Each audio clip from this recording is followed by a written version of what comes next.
سورة البقرہ آیت نمبر 251۔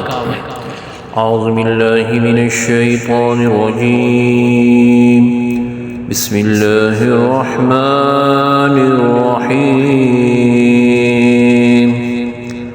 فہزموہم بإذن اللہ وقتل داود جالوت وآتاه الله الملك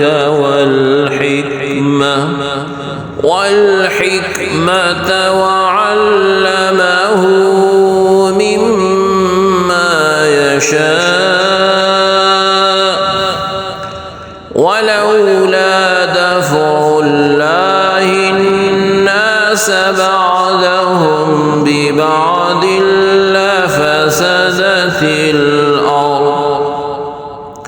لفسدت الأرض ولكن الله ذو فضل على العالمين۔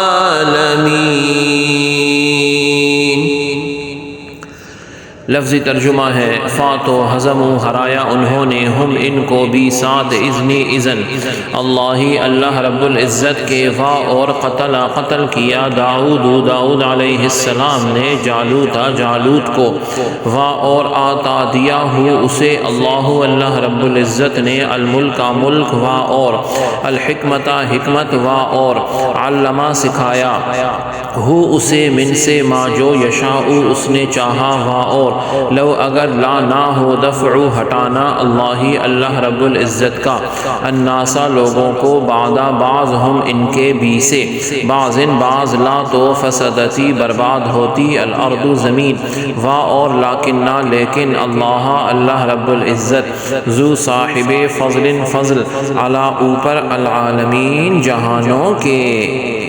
بامحاورہ ترجمہ ہے پھر انہوں نے ان جالوتی فوجوں کو اللہ رب العزت کے امر سے شکست دی اور داؤد علیہ السلام نے جالوت کو قتل کر دیا اور اللہ رب العزت نے ان کو یعنی داؤد علیہ السلام کو حکومت اور حکمت عطا فرمائی اور انہیں جو چاہا سکھایا۔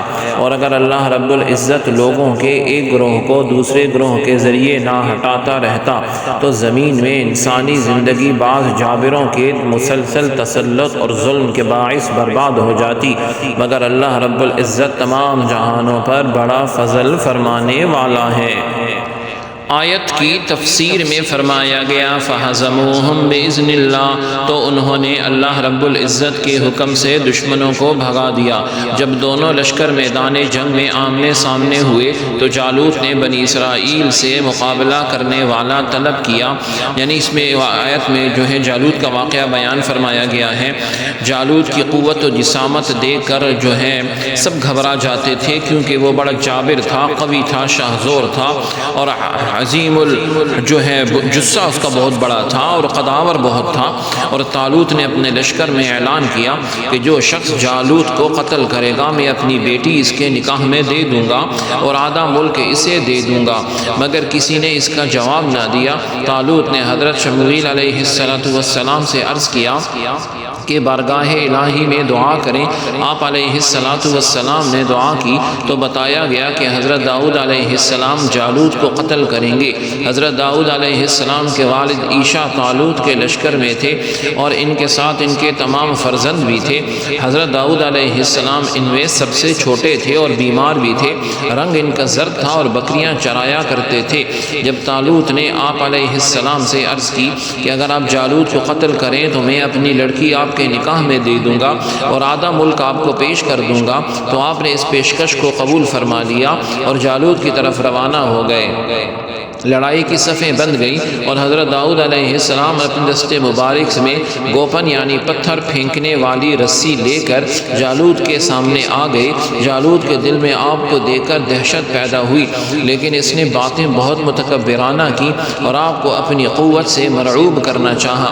آپ نے اپنی اس رسی میں پتھر رکھ کر مارا، وہ اس کی پیشانی توڑ کر پیچھے سے نکل گیا اور جالوت مر کر گر گیا۔ حضرت داؤد علیہ السلام نے اسے لا کر طالوت کے سامنے ڈال دیا۔ تمام بنی اسرائیل بڑے خوش ہوئے اور طالوت نے حضرت داؤد علیہ السلام کو حسب وعدہ نصف ملک دیا اور اپنی بیٹی کا نکاح آپ کے ساتھ کر دیا۔ ایک مدت کے بعد طالوت نے وفات پائی اور تمام ملک پر حضرت داؤد علیہ السلام کی سلطنت ہوئی۔ اللہ تعالی عز و جل نے حضرت داؤد علیہ السلام کو حکومت اور حکمت یعنی نبوت دونوں عطا فرما دیے اور آپ کو جو چاہا سکھایا۔ اس میں زرع بنانا اور جانوروں کا کلام سمجھنا دونوں شامل ہیں، جیسا کہ سورہ انبیاء آیت نمبر 79 اور 80 میں اس کا ذکر ہے۔ اس آیت میں جو علماء نے چند درس جو ہیں بیان فرمائے ہیں سیکھنے کے لیے، پہلی بات جو ہے اس میں معلوم ہوئی کہ ثابت قدمی کم لوگوں کو ہی نصیب ہوتی ہے، کیونکہ یہ بہت عظیم خوبی ہے۔ نمبر 2، جہاد سے پہلے آزمائش کر لینا بہتر ہوتا ہے۔ عین وقت پر کوئی بزدلی دکھائے تو اس کا نتیجہ اچھا نہیں ہوتا۔ حالت امن میں فوج کی تربیت اور محنت و مشقت اسی مقصد کے لیے ہوتی ہے۔ نمبر 3، یہ بھی معلوم ہوا کہ کسی بڑے امتحان سے پہلے چھوٹے امتحان میں سے گزر لینا چاہیے، اس سے دل میں قوت پیدا ہوتی ہے۔ گرمیوں میں روزے رکھنا تکلیف دہ ہے تو ہلکے گرم موسم میں روزے رکھتے رہنا چاہیے تاکہ مشق ہو جائے۔ بڑی چیزوں پر صبر کرنا مشکل ہے تو چھوٹی چھوٹی چیزوں پر صبر کا خود کو عادی بنائیں۔ سخاوت کرنے سے دل رکتا ہو تو روزانہ تھوڑا تھوڑا مال صدقہ کرتے رہیں۔ الغرض یہ قرآن کا ایک اصول ہے جو علم نفسیات میں بھرپور طریقے سے استعمال ہوتا ہے۔ اس کے ذریعے اپنے سینکڑوں معمولات پر انسان قابو پا سکتا ہے۔ نمبر 4، مومن کو اسباب مہیا کرنے چاہیے، کیونکہ بھروسہ اپنے رب پر ہی ہونا چاہیے۔